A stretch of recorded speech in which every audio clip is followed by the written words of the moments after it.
Здравейте на всички! Аз съм Джими, добре в моя канал. Сега днес ще направя пак реакция, нов тип. Преди няколко дена разбрах за пощенска кутия за приказки в YouTube. Гледах клипове за Хари Бахаров, четох някакви истории и пръсна. Почна да гледам други работи. Много интересна концепция и впоследствие ми казаха, че имало книги на хората, които дават историите. Първо си мислех, че са истории на актьорите и после и станах много голям фен. Днес си купих книгата на Никола Крумов, който просто маняка прави уникални истории. И тъй като в YouTube няма толкова много материал и много от видеята даже не са с добро качество, реших и аз да прочита една-две истории. Надявам се да няма проблем за това. Ако има нещо от издателството и така нататък, пишете ми, ще разберем, ако трябва ще изтрия клипа. Но наистина искам да го популяризирам, това са на 30 години, направо не знаех, че съществува такава мания. Супер свежа е, супер готино е, подкрепям. Книгата се казва Междупанелни войни, пак на издателска къща, пощенска кутия за приказки, 12 лева, Хеликон, Сиела. Ако ви хареса това, подкрепете писателите, подкрепете проекта, защото е много свежо. Насилие над снимки. Събуждам се. Прясна съботна утрин. Чеше се като картица, умуваща кои числа да пусне от тотото. Любимата влиза с гръм в спалната и заявява, че днес сме щели да чистим. Бил съм трябвал. Колко противно. Вкъщи съм свикнал да работя най-вече на възглавницата. Щяла да ходя до магазина за препарати, а аз да съм хвърлил чувала за бакук, плюс да изкарам турбичката на прахосмокачката. Ставам с мъка. Все едно съм крадец на охлюве. Правя си кафе. Има вкус. Явно съм имел тая чаша с нощи. В центъра на хола ме чака огромна турба. Я да видя какво има вътре. Кошмар! Чантичката са спомените ми. Отварям да видя всичко ли е на място. Да. И добре, че е така. До вечера някой ще е да наказан да спре по комшиите. Най-вероятно пак аз.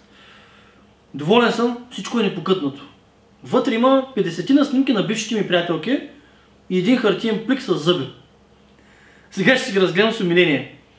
Исусе, пресвета дево! Мародерство!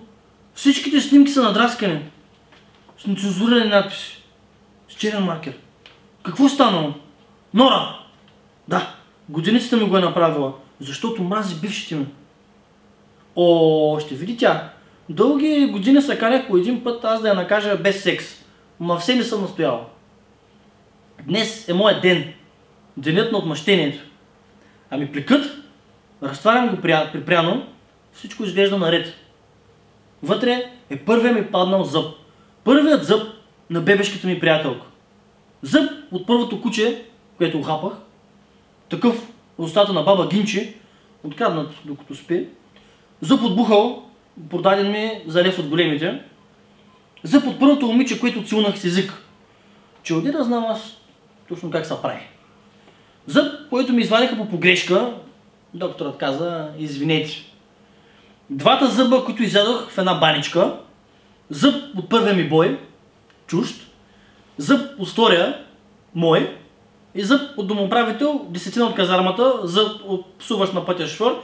И така общо 65 парчета, грижливо надписани с химикал. Колко красиви спомени само.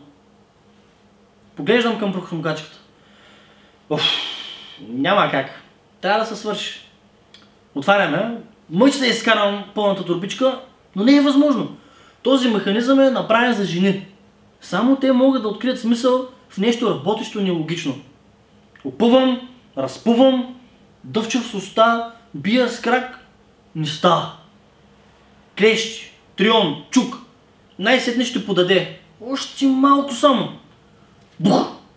Облак от домашен вулкан. Сив прахоляк, който дишам на пътни глътки. Дробът ми е циментиран догоре със ситен чакъл. Инак живея здравословно. Всичко е в пепеляк. В очите ми произвеждат гъсти уловни гурели. Тишина. Стоя на колене застинал. Гъбата от прашната бомба бавно се отаява. Как ще изчистя тука? Добре, че момент. Ивче, ява тука, миличка. Котката Евелина се изправя от дивана, приближава добродушно. Колко е наивна само. Обърсвам целия пот с кожухчето й, а после я ступвам хубаво на терасата. Прането на комшите става черно. За благодарност и давам лист зеле. И животното почва радостно да го гризе. Чистя прахосмокачката с друга прахосмокачка, а после втората с първата и обратно. Нора се прибира. От вратата набира на крещене. Аз стоя спокоен. Коля! Нищо не си свършил! Оставяме да се побучи. Очаква да скимтира, но това не се случва. Изправям се застрашително всичките потници, бради и тато си. Годиницата ми боязливо се отдръпва. Правя крачка напред. Тялото е колкото на недоносена сърничка. Ти, Норо, защо си написала курва на една от любимите ми снимки? Оглежда се тревожно. Не знам за какво говориш. Норка, това е снимка от моята детска градина. А момичето, на нея е тогавашното ми 5 годишно гадже. Рая. Навежда глава, но за кратко в погледа й има безгрижно веселие. На по-хубавите девойки дори ги изгорих. А? Как? С огън. Ужас. Защо го направи? Защото ми хареса. А ти какви си ги вършил с тия прахосмокачки? Турбичката на едната не излизаше, да използвах чук. Ха-ха-ха. Виж, става само с леко щракване. При мен не щракваш. Трябва да щракнеш наобратно. Как не съм се сетил? Че кое при момичета не става наобратно? И как изобщо е възможно нещо да щракне наобратно? Мисля си, че в момента, когато някой мъж разбере жените, светът ще свърши. Нов голям космически взрив. Доволен съм, няма да е скоро. Чуя се дали извънземните имат подобни проблеми с половинките си. Дали на тях са им поругали снимките от местната детска градина, когато са били само огромни слузести ларви. Колко толкова се ядосва любимата на тия снимки. Та на тях има просто други змии. Имам смелостта до вечера да не дам секс. Но ще си я запазя за друг път. И така, днес само една история, но ако искате още приказки от пощенската кутия, напишете коментар, напишете от кой автор даже искате, от коя книга, от коя поредица и ще ги заснема. Така че ударете един лайк, абонирайте се за канала ми и ще се видим следващия път. Айде, чао!